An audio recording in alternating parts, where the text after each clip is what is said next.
By the time they reached the water, the ship did not slow down, but people's movements gradually did.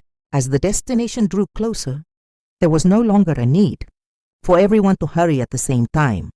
There was still no reason to rush, and the time in which rushing was unnecessary was growing longer. Sunlight reached the deck.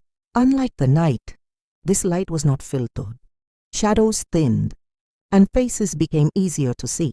So people naturally looked at one another for longer, not searching looks, but lingering ones.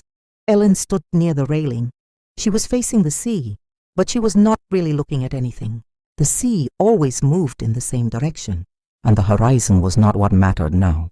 William stood behind her, slightly to the right. Each time the ship swayed, he checked the balance once more. Not his own, but whether she remained steady. Someone moved closer, then stepped away again. A motion that had almost become a question, then didn't. On this ship, that kind of hesitation happened often. Questions reached the lips, then folded back. Ellen did not move. Not moving was the most natural choice. People who are unwell become quieter as the destination approaches. William did nothing. To preserve that silence, doing nothing, was beginning to require more and more calculation. From a distance, the structures of the port came into view.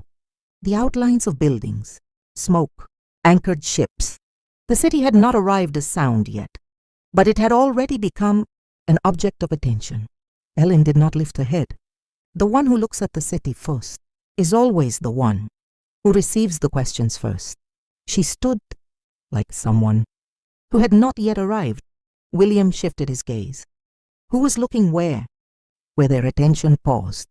He watched for the moment when people's interest would move from the port to people not yet.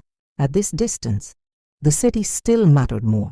As the ship drew closer, people began to organize their belongings. More voices, plans became visible. Where to disembark?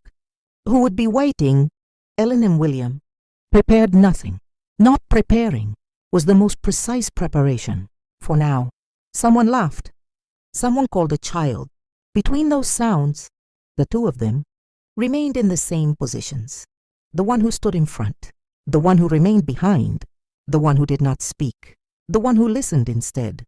The ship was heading for the port, but no one had disembarked yet. No questions had begun. That was why William knew this was the most dangerous time.